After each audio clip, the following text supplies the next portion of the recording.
Hello, I'm Priyanshu and welcoming you to the our new news. ठीक है, चलो फिर स्टार्ट करते हैं अपनी नई न्यूज़ कि भाई हम लोगों ने या फिर आप लोगों ने कहीं ना कहीं ज़रूर सुना होगा कि सर ईरान और जो है अमेरिका का एक युद्ध चल रहा है। सुना क्या, हमने तो भुगत भोगी हम तो युद्ध के, है ना, कि सर हमारे पास जो है पेट्रोल हमारा महंगा हो गया है, डीजल महंगा हो गया है, ठीक है, गैस महंगी हो गई, बाकी जितनी भी चीज़ें वो सब महंगी कर दी सरकार ने। सोना खरीदने नहीं दे रही है, बाहर जाने नहीं दे रही सरकार, हमको बोल रही बाहर मत जाओ, है ना, डेस्टिनेशन वेडिंग मत करो। अब ये तो हमारे नुकसान हुए, लेकिन सर इस युद्ध के दो मुख्य किरदार, एक अमेरिका और दूसरा है हमारे पास इजराइल। ये एक तरफ खड़े और दूसरी तरफ खड़ा है ईरान, है ना। अब इन मुख्य किरदारों के लॉस कितने हुए? सर हमारा तो लॉस हुआ है सर, जेब थोड़ी सी ढीली हो गई हमारी कि सर कुछ जो है रुपए ज़्यादा खर्च करने पड़ रहे हैं, लेकिन कितने ज़्यादा खर्च किया हमने? क्या हमसे ज़्यादा नुकसान इनका हुआ या फिर हमारा ज़्यादा नुकसान हुआ है? ये सब बातें जो इस क्लास के अंदर डिस्कस करेंगे अपने, ठीक है। तो सबसे पहले ईरान वॉर के अंदर एयर वॉर की बात करें तो एयरक्राफ्ट लॉसेस की बात कर लेते हैं, और एयरक्राफ्ट लॉस के साथ साथ अमेरिका के स्ट्रेटेजिक लॉसेस की बात करेंगे कि किस तरीके से अमेरिका की जो स्ट्रेटजीज जो थी उनसे भी अमेरिका को बहुत भारी नुकसान झेलना पड़ा। चलिए शुरू करते हैं फिर। सबसे पहले अगर हम बात करें हमारे पास कि सर लॉसेस की बात करें तो रिपोर्ट ऐसी निकल के आ रही है, याद रखना कि ये जो है रिपोर्ट्स हैं, ठीक है, रिपोर्ट ऐसी निकल के आ रही है यहाँ पर 42 एयरक्राफ्ट किसके, अमेरिका के, इंक्लूडिंग यहाँ पर क्या है 18 मैन्ड एयरक्राफ्ट, यानी 18 ऐसे एयरक्राफ्ट जिनको क्या है इंसान उड़ा रहे थे पायलट अंदर बैठ के, और बाकी जो बच गए वो सब क्या है अनमैन्ड एरियल व्हीकल, यानी यहाँ पर जो एरियल व्हीकल्स की बात करें तो 42 का नुकसान हुआ है। अब वहीं अगर इजराइल की बात करें, है ना, इजराइल ने स्टार्ट ये वॉर इजराइल ने किया था। हम सबको पता है कि सर इजराइल ने कहा था कि सर ईरान क्या कर रहा है, यहाँ पर न्यूक्लियर फैसिलिटी डेवलप कर रहा है, तो यहाँ पर अटैक कर दी, है ना। अब अटैक के बाद यहां पर हुआ ये कि सर इजराइल तो हो गया थोड़ा सा बैकफुट पे, लेकिन अमेरिका थोड़ा आगे आ गया। अमेरिका जैसे ही आगे आता है इजराइल चला जाता है बैकफुट पे। इजराइल अब इतना बड़ा रोल प्ले नहीं कर रहा है, लेकिन यहां पर क्या है, कहा यह जा रहा है कि 18 से 20 सिर्फ और सिर्फ अनमैन्ड एरियल व्हीकल का ही लॉस हुआ है इजराइल को, और किसी भी प्रकार का कोई लॉस नहीं। और ये लॉस कोई बड़ा लॉस नहीं, 18 से 20 से एक की कीमत पड़ती है 20 लाख के आसपास, है ना, एक लाख की कीमत क्या पड़ती है 20 लाख के आसपास पड़ती है। तो बहुत कम खर्चे के अंदर ये निकल चुका है कौन, इजराइल जो है इस वॉर से, ठीक है। अब अगर हम बात करें यहाँ पर जो कोर बात करें, एक्सपोजर की बात करें, मिसाइल जो है इनका तो जो है जो नुकसान हुआ वो अलग ही है। यहाँ कोर जो है नुकसान हुआ है वो क्या है एयरक्राफ्ट का हुआ, ठीक है। अब एयरक्राफ्ट के बाद अगर हम बात करें तो 42 एयरक्राफ्ट टोटल यहाँ पर कितने बिलियन डॉलर्स का, यानी 29 बिलियन डॉलर का एस्टिमेटेड घाटा है। ये कहाँ से पता चला है, तो ये यूएस की कांग्रेस से पता चला है। क्या सर हमारी वाली कांग्रेस, ऐसी वाली कांग्रेस? नहीं नहीं, ऐसी वाली कांग्रेस नहीं है। यूएस की कांग्रेस मतलब पार्लियामेंट, ठीक है। पार्लियामेंट से हमें सारी चीजें पता चली है। यहाँ पर unmanned system became the major part of the loss count, specially किसका, MQ-9 जो है जो है, हाँ, रियपर्स जो है इनके यहाँ पर नुकसान हुआ है। डन, ये सारे नुकसान है। अब फाइटर जेट की बात करें तो 4 F-15E जो है टेक डाउन हो गए। किसने किए सर, ईरान ने। ये नुकसान किया किसने, तो ईरान ने किया। स्ट्राइक ईगल जो यहाँ पर हुआ, एक जो है F-35A और एक क्या हुआ यहाँ पर जो है A-10, ये सारे के सारे नुकसान हुए। और इनमें भी अगर हम बात करें सर F-35, है ना, F-35 और जो है F-15 जैसे बड़े जहाजों को मार गिराना ईरान की जो आर्मी है उसका तो मोराल बूस्ट करता है, लेकिन वहीं अगर हम बात करें कि अमेरिका के लिए एक बहुत बड़ा घाटा सिद्ध हुआ है, ठीक है। फिर अगर हम बात करें यहाँ पर जो है एनेबलर से 7 KC-335 135 टैंकर्स का नुकसान हुआ है। एक जो है E-30 जो है सैनिटरी, एंड यहाँ पर 2 है MC-130J एयरक्राफ्ट का लॉस हुआ है। फिर अगर हम बात करें रेस्क्यू जो है, रेस्क्यू के अंदर बात करें यहाँ पर क्या है 1H जो है 1HH-60W का लॉस हुआ है। 3 यहाँ पर किसके, UH-60 ब्लैक हॉक्स का। यहाँ पर ब्लैक हॉक्स की बात करें तो ये सबसे मतलब यूँ समझो कि हेलीकॉप्टर एक रेस्क्यू हेलीकॉप्टर है, इसका नुकसान यूएस के लिए बहुत बड़ा सेटबैक बना।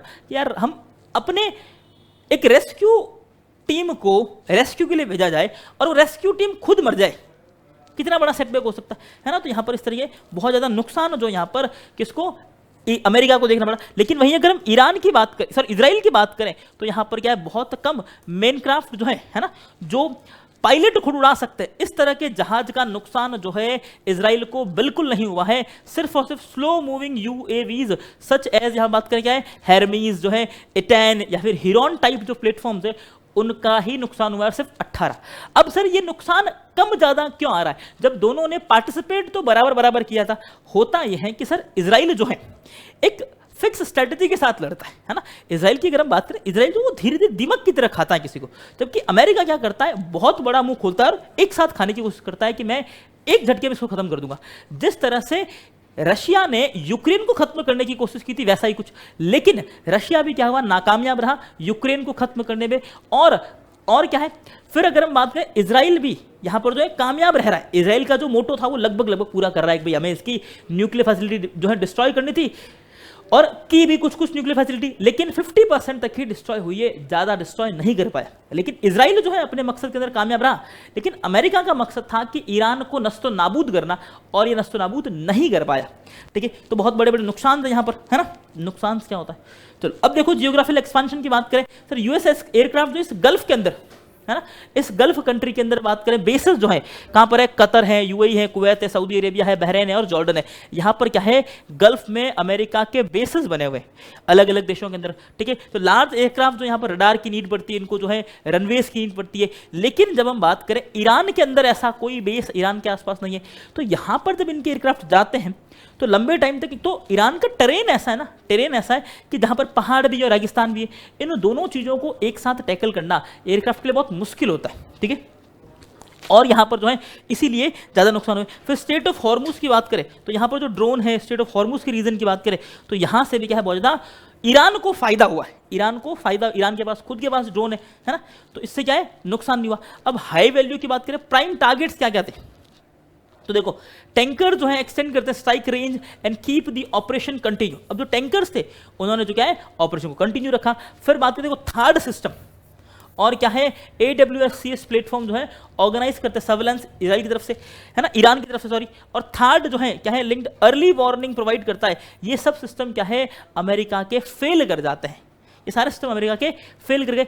इसीलिए एक बहुत बड़ा सेटबैक जो है अमेरिका को यहाँ पर देखने को मिला है। ठीक है, अब यहां पर ईरान के पास क्या है सर, उनका एयर डिफेंस सिस्टम जो है काफी अच्छा था, एयर डिफेंस सिस्टम काफी अच्छा। अमेरिका ने अभी अभी थोड़े ही दिन पहले यहां पर बोल रहे हैं हम ये बनाएंगे गोल्डन डोम, क्या है, गोल्डन डोम बनाएंगे। ये क्या करेगा, अमेरिका को सिक्योर करेगा, जिस तरह से आयरन डोम है वैसा ही गोल्डन डोम अमेरिका बनाने जा रहा है। अब इजराइल का जो, अगर ईरान की अगर हम बात करें तो यहाँ पर क्या है, रडार जो जैमिंग है ये सब इनके काम कर गई, यूएफएस जो है बैंड जो है ये इनके काम कर गए, एयरक्राफ्ट इन्होंने कभी अच्छे से ऑब्जर्व किया अमेरिका वालों, है ना, अमेरिका के जितने भी ऑब्जर्वर्स थे। इस तरीके से इजराइल और ईरान को नुकसान कम हुआ है कंपेयर करें अगर हम यूएस के साथ तो। ठीक है, ऐसा नहीं कि नुकसान नहीं हुआ सर, आप कैसे कर सकते हो कि सर युद्ध से नुकसान नहीं होता, युद्धों से हमेशा नुकसान होते आए हैं, है ना, कि सर युद्ध जो है क्या है, शांति का मसला है ना, कहीं लिखा गया है कि युद्ध से शांति जो है आती है, लेकिन मसला यही है कि सर युद्ध क्यों है, युद्ध से कभी शांति नहीं आई है, याद रखना, है ना, युद्ध से कभी शांति नहीं आई है। स्टैंड ऑफ और टैक्टिक इलेक्ट्रॉनिक वॉरफेयर की यहाँ पर बात करते हैं, ये भी जो आगे चलता रहा, इजराइल ने यहाँ पर एम्फसाइज किया, हाई रिस्क जो है मैन्ड और स्ट्राइक प्लेटफॉर्म्स का यूज किया।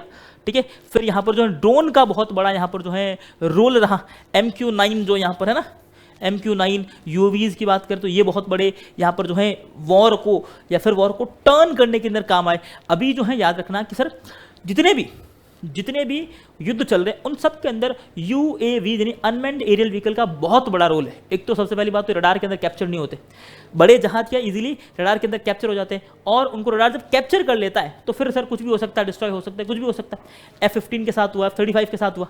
इसीलिए यहाँ पर क्या है, कहा जा रहा है कि हम क्या करेंगे फ्यूचर के अंदर जो है सारी कंट्रीज कोशिश कर रही है कि यहाँ पर क्या है, हम रडार के अंदर कैप्चर नहीं होने वाले ड्रोन्स बनाए जाए। अब यहाँ देखो कोऑर्डिनेशन और रिस्क, गल्फ होस्ट नेशंस की बात करें यहाँ पर कि सर यहाँ देखो कोएलिशन जो है एयरफील्ड यहाँ पर बात करें तो कॉमन जो है नेशनल रिस्ट्रिक्शंस की बात करें यहाँ पर ज़्यादा थी, फ्रेंडली फायर जो है एक्सपांशन कम हुआ यहाँ पर अमेरिका के साथ। तो कुल मिला के अमेरिका पर प्रेशर था, अमेरिका पर प्रेशर क्या था कि सर ट्रंप ने पहले ही दिन कहा था कि हम जिस दिन ईरान के अंदर घुसेंगे उसी दिन ईरान को नस्तो नाबूद कर देंगे, और उसको ये पता था और ट्रंप ने बोल भी दिया था स्पष्टली कि सर मैं जिस दिन अटैक करूंगा उसके कुछ ही दिन बाद मैं इस अटैक को बंद कर दूंगा, क्योंकि मेरे ऊपर मेरी जनता का प्रेशर है, मेरी जनता को खुश रखना है मुझे। और दो काम एक साथ नहीं हो सकते, या तो युद्ध होगा या फिर जनता खुश होगी। ईरान को खत्म करने के चक्कर में ट्रंप ने अपना करियर खत्म कर दिया, ट्रंप अभी फिलहाल अगर बात करें सर, अमेरिका के सबसे वर्स्ट प्रेसिडेंट्स के अंदर काउंट किए जा रहे हैं कि अमेरिका फर्स्ट पॉलिसी लेके आते हैं लेकिन अमेरिका को खत्म करने की। अब ईरान के अंदर अमेरिका का विचार तो ये था कि जिस तरह से वेनेजुएला के अंदर किया कि वहां गए, प्रेसिडेंट को उठाया और अपने यहाँ लेके आ गए, लेकिन ईरान की जो कोर लीडरशिप है ना, कि सर खमेनेई को मार दिया, उसके बेटे को मार दिया, लेकिन फिर भी अभी भी ईरान की जो लीडरशिप है वो जिंदा है ना। ईरान अभी भी लड़ने को तैयार है, लड़ने के लिए कैपेबल है। इसीलिए यहाँ पर क्या है, अमेरिका को दिक्कतों का सामना करना पड़ रहा है। फिर गल्फ रीजन की बात करें तो अमेरिका खुद यहाँ बैठा है लेकिन कोई फर्क नहीं पड़ रहा। पूरा जो है क्या ग्लोबल ट्रेड यहाँ पर है ना डिस्टर्ब चल रहा है। अब सर ग्लोबल ट्रेड डिस्टर्ब चल रहा है तो ग्लोबल ट्रेड हो कहाँ से रहा है? तो दुनिया का 25% जो है व्यापार यहाँ से होता है, तो बाकी कहाँ से हो रहा है? तो बाकी हो रहा है बाबे मंडल से। कहाँ हो रहा है? बाबे मंडल। इसके जस्ट नीचे की तरफ एक जाए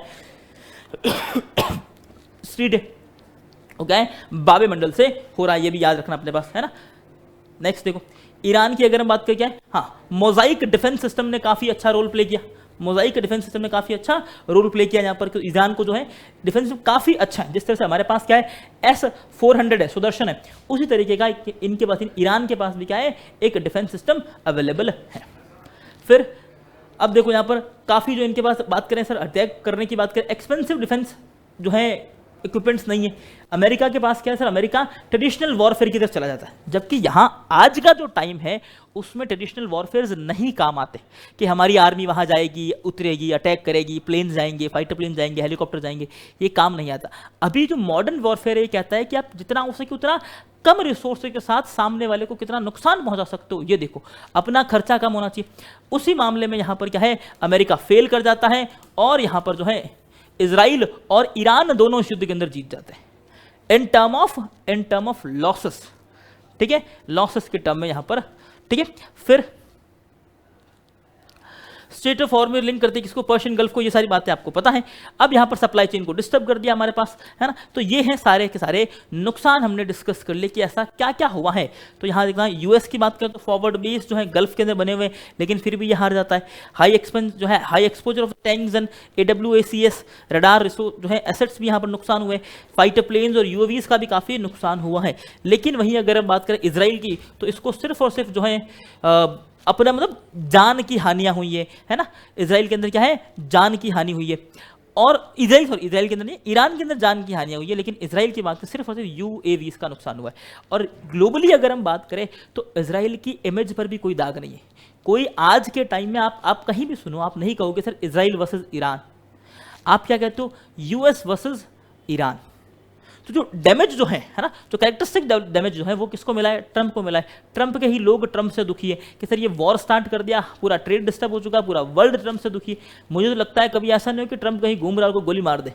वैसे 2-3 बार अटेम्प्ट हो चुके हैं ट्रंप को मारने के, लेकिन एक बहुत कम है ना गैप से बच जाता है। मैं तो कह रहा हूँ मरे तो पाप कटे, है ना। तो ये वाली चीज़ें। अब यहाँ पर जो है क्विक रिवीजन के अंदर क्या है सर, हमारे पास जो third NA-2 type missile defence system radar है, जो हाई वैल्यू है लेकिन क्या है, बट टारगेटेबल है, इसीलिए इनका नुकसान होता रहा। और इसी तरीके से अमेरिका जो है हर बार क्या है, हारता रहा, अमेरिका को ज़्यादा लॉसेस होते रहे।